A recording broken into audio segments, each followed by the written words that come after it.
দেখো খাসির মাংস করছি অনেক দিন পরে, মানে সেই ডিসেম্বর মাসে করেছিলাম, 31শে ডিসেম্বর। আবার আজকে করছি। এখন কষাচ্ছি, কষিয়ে আবার আবার বাবার ছেলেকে দিতে হবে। বাবার ছেলে কষা খেতে খুব ভালোবাসে, ওই জন্য ওদেরকে দিতে হবে অনেক দিন বাদে।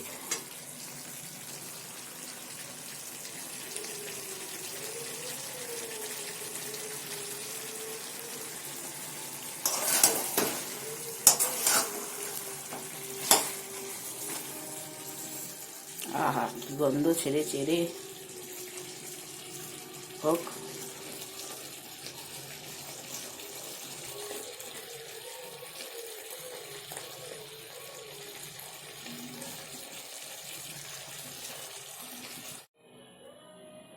এই চেকে দেখবে, এই জন্য বাবার ছেলেকে দুটো দিলাম। চেকে দেখবে বাবার ছেলে। কতক্ষণে করবো? 2-3 সেকেন্ড।